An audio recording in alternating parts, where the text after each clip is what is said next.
somebody posted a story and I reacted to it, talking about how controversial people are usually very nice and unproblematic people, performative people are usually quite toxic in real life.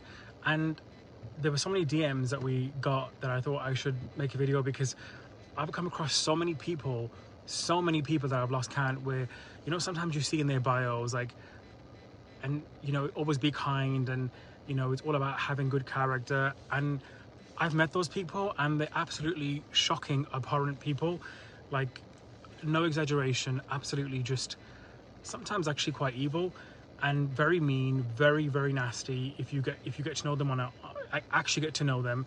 But then to the world, they are always smiling, the first one to smile when they see you, and it's kind of like very exaggerated. And you just, you know, like sometimes you can tell, like the whole Erica Kirk thing, like you can just tell there's something intuitive that lets you read that this person is being really fake. Like there's something so inauthentic about her that you can just tell that this is not normal behavior, this is not real behavior, this is very much like a mask that's being worn, and it's very much his thinking how to be instead of just being and being human.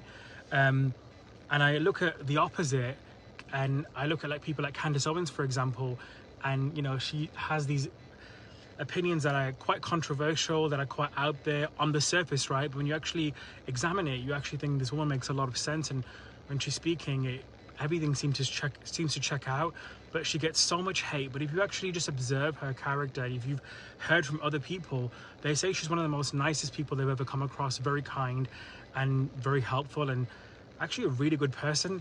And I find in my experience, people that just always try and take them on a high ground and always try and wear a mask, essentially, it's all fake. Like, you just got to be a real person, and I think people know when somebody's being authentic. And if you want to go deeper, just observe the temperaments. Some temperaments, for example, they, you know, outwardly they seem very chaotic, but inwardly they're very calm. So once they get everything out, they have inner peace. But some people, they look externally very calm, but internally they are chaotic. It's a storm inside. And, you know, it's oftentimes because of a mask. And if you lean more choleric, you're going to look externally very chaotic, but internally you're chill because you've expressed yourself and you don't really hold anything, you don't harbor any resentment. But phlegmatics, for example, they struggle with being expressive. So externally they seem like so chill, but internally they are extremely toxic. And I'm obviously generalizing here. I get a lot of phlegmatics that come to me, and it's interesting. Something I don't know whether you guys have observed that. I'm curious to know what you think.